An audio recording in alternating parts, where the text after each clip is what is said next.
Okay mo pa yung agad atin yan na exact location na di kita mismo ito naman dayihan po tapag kaya na nagtitikang na naman aton era trabaho. Pero makikita natin ang aton left side waray kita nakikitahin palatandaan nga may mga sakay nga mga truck di diha man dayihan port.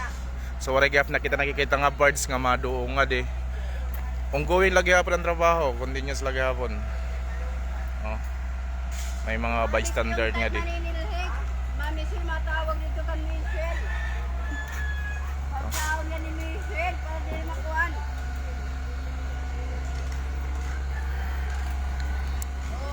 Dire pa actually dire pa operational. Naguhulat pa kitang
actually nagbubutang yaran filuting ato iton medyo area iton bandadag iton may kumpang area tawag ito iton tatakopan ibubutang ay yaran filuting amoy iton masag nga diri magpare antuna. So tiya nga mga bakal na ginuusok tawag ko nito piluti. So gintutusok nera tapos pagbutang nera tuna diri na mapare. Kaya amot masag ang ito nga piluti. Live kita yan na mismo itong fourth area itong barangay Amandayihan. Amin yan at sitwasyon nga di. Naka-story na itong kaninang engineer, siring niya within this week daw. Pero ang una natin na interview hiya June 5 and opening hining fourth na Amandayihan. Kapag kaya nabad na nga itong area, tipakadi mismo itong fourth Amandayihan, may danang mga pila naman yung mga truck. Siguro itong area ka na Amandayihan, pati pa ka may barangay San Antonio, may mga truck na nakapila. Kaya niya naman good expectation, yan na, or buwas, mag-o-open na niya kay within this week, sarangan engineer. So siguro kung diri yan na, baking buwas, or Saturday, Sunday, kay within this week daw kung na mag-o-open niya. Pero ang runway ha, Amandayihan Fort, pwede na yan doongan.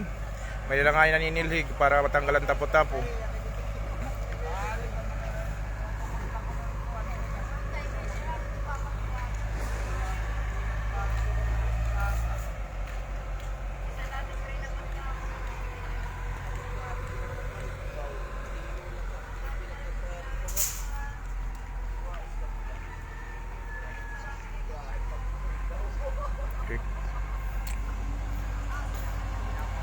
Aton mga familiarhan ang Amandayihan Fort dati in dining area may dadi ni kuan waiting shed. So yan na waray na yagid mo di siya kay mga kaulang kunuhan mga truck nga maduong dining area may dadi waiting shed. Yan na waray na talaga totally was out na niya kay gintanggal.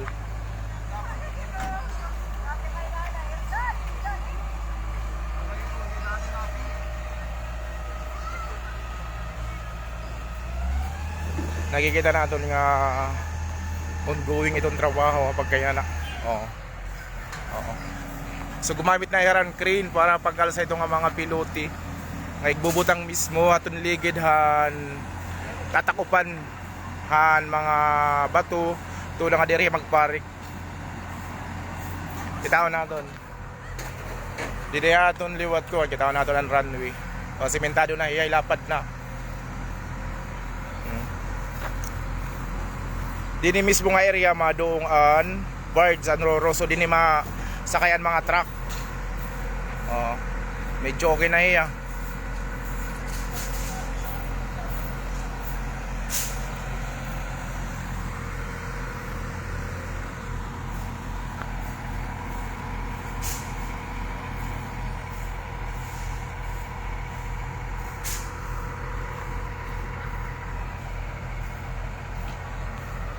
Kita ko na ito't palibot ito ng Mandayihan Fort.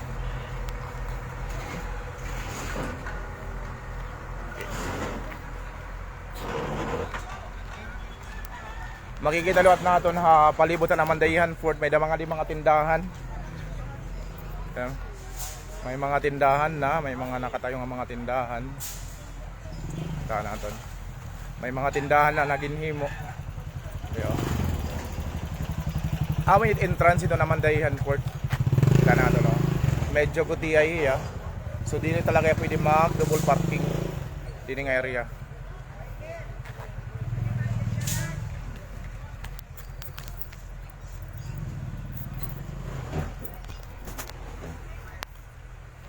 Okay.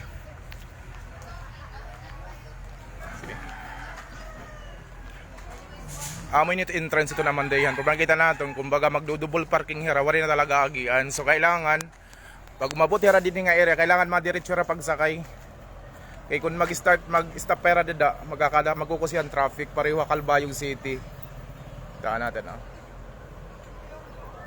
So amo nito entrance. So kung maabot kita ha Mandayihan Fort, kailangan diretso't pagsakay ha birds. Kung may da naman birds nga na doon, kay mag-stop pa kanita itong area, magkukusi ang traffic. Amin yung sitwasyon niya na didi ha Mandayihan Fort.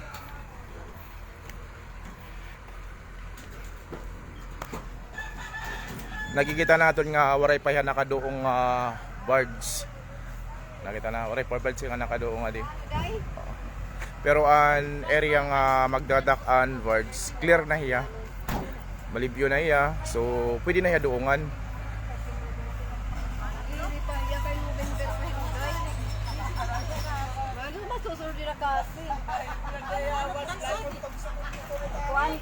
Kuan niya nandipid. Kuan daw han October, cut off.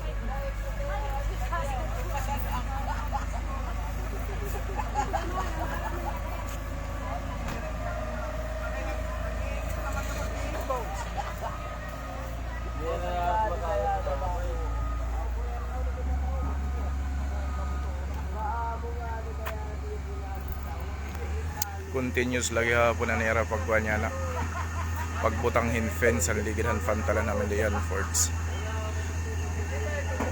Oh, kinaalas sa nira usa-usan peluti tapos tutusok nira nga tuhan may ligidhan gintatakupan nirahin mga batungan tuna. Amin it mapugo nga diri magparek. Tapos pagkatapos ito pag naibutang nira mo tira pagtakop.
Kapag kaya nakikita natin yung may mga doong ambot.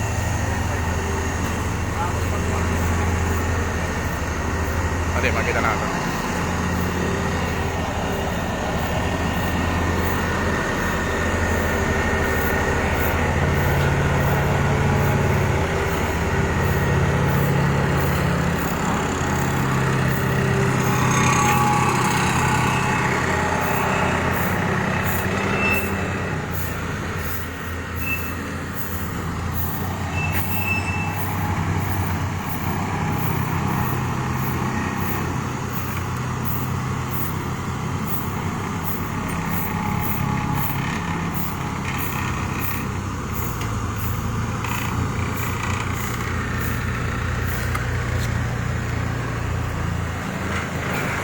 Nakikita natin nga may dati doong boat.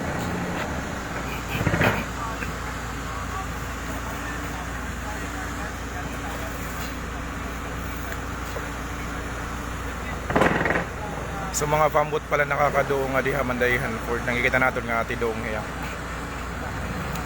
Ini nga pambot yung niya Tacloban. Galing siya ng Tacloban. Okay. Ito ngayon yung palibot ng Amandayihan Fort. Nakikita natin mayroong parating na pambot galing ng Tacloban. So doon siya sa may right side dadaong. Doon siya magdadak. Passenger vessel siya.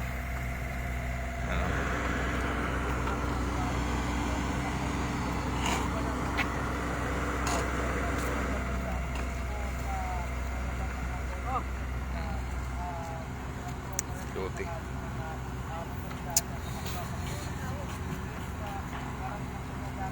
Busy na katanan. Engineer, anong tawag dyan na nilalagay? Ano po? Sheet file. Ship file. Type C. Okay. Pilote sa Tagalog, hindi. Parang ganun din, pilote. So nakikita natin na ongoing pa rin yung pagtatrabaho nila dito. Ongoing construction. So sa unahan naman makikita natin na mayroong dumadaong na farm boat. So galing siya ng Tacloban.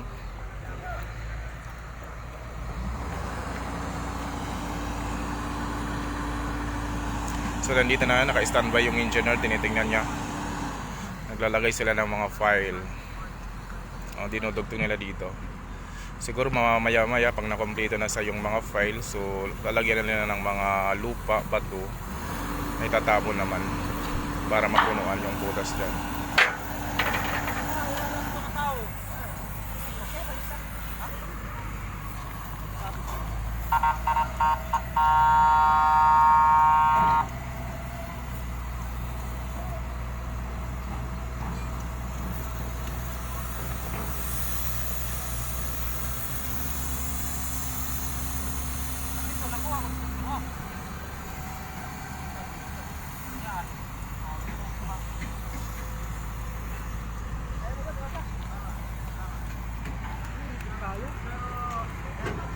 Ito po ngayon yung latest update dito sa Amandayihan Fort.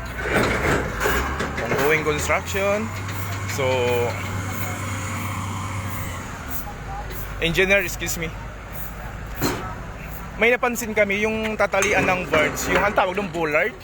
Bullard. Oo. Parang wala pa, no? Ang siring-mira noon na temporary, Diyan itatali sa... building na big farm. Okay. Mabot ang dito sa grabe. So, Okay. yung bullard lang, malakas naman lang. Pwede mo pagkali na rin. Okay. Thank you.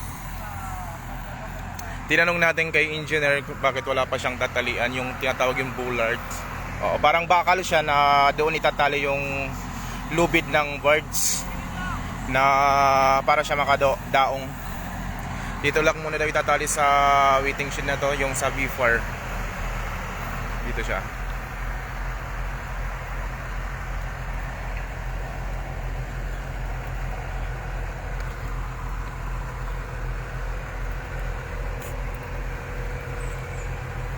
So maganda pa yung panahon niya pero nakita natin na unti-unti na siyang dumidilim.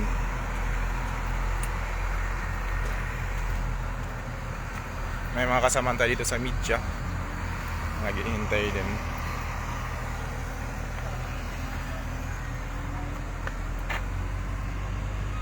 Okay, hanggang dito na lang yung live natin. So mamaya-maya bibigyan ko kayo ng update.